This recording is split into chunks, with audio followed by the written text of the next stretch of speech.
Hi, I'm Asmaa Boujibar. I'm a postdoctoral fellow here at Geophysical Lab.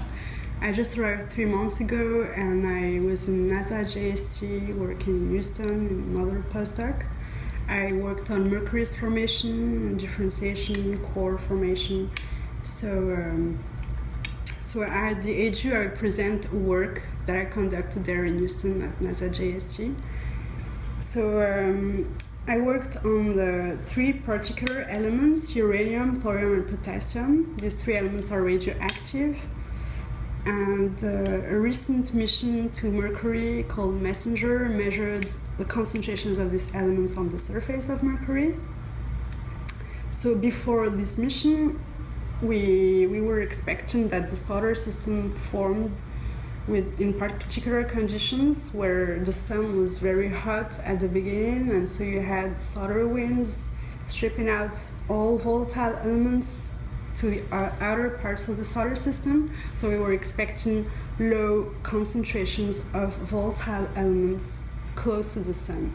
So Mercury is the closest sun to the closest planet to the sun. So we're expecting very low abundances of volatile elements in Mercury.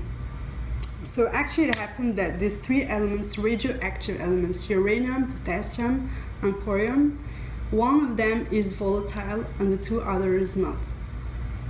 So people used to use these elements to estimate how much volatile are in terrestrial planets. So, for example, people used to plot potassium-uranium ratio and potassium-thorium ratio. When they're low, it means we have low abundances of volatiles, and when the ratios are high, it means it's very enriched in volatile elements. So before mission Mercury, we were like seeing that Mars has high abundances of volatile elements because the ratios are high. And the more you get closer to the sun, the more you have a few volatile elements. Like Earth and Venus are lower than Mars. But then, with the mission MESSENGER, they measured this ratio on the surface of Mercury, and they measured high ratios. So ratios are close to Earth and Mars values. So we were like just wondering what's happening. Actually, are like all models of planetary formation are wrong or not?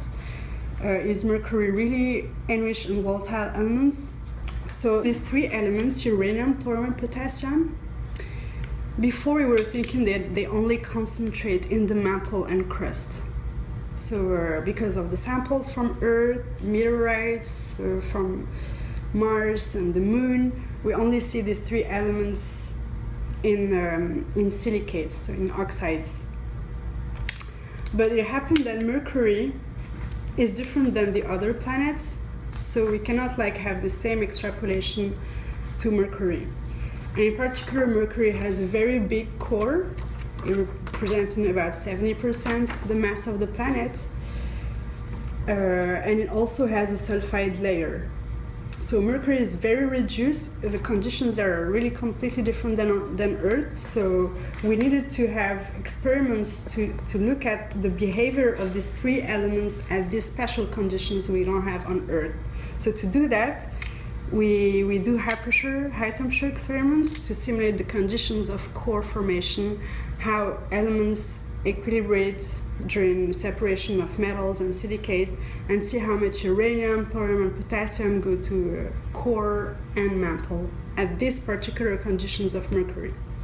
So that's what we did. We conducted experiments and we look at the distribution of these 3 elements between core and mantle, and we made a model to calculate how much of all these elements are in the whole planet, considering results from the data from the surface, but also how much are in the core of Mercury and the sulfide layer.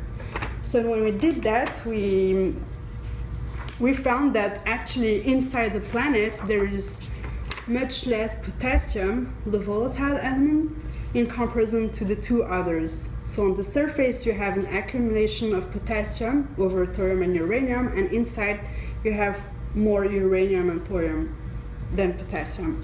So then if you consider the whole core and sulfide with mantle and crust, and you calculate the whole ratios of the whole planet, then you found something different than what you measure on the surface. So you found ratios that are much lower than what you found on the surface.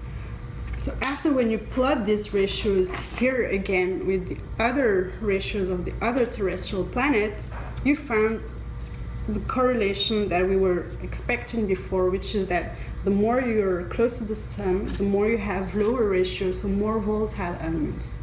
And so actually it happens that the sulfide layer has a very high concentration of these radioactive elements, and these radioactive elements, they produce heat during the growth of the planet. So these three elements are also radioactive, so they're very important for the heat of planets. And it happened that Mercury has a magnetic field which is produced by heat from the core.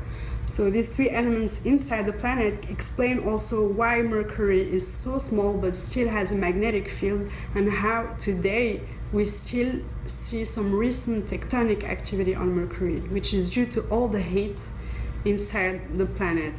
So these three elements are very important to understand also the geology of the whole planet.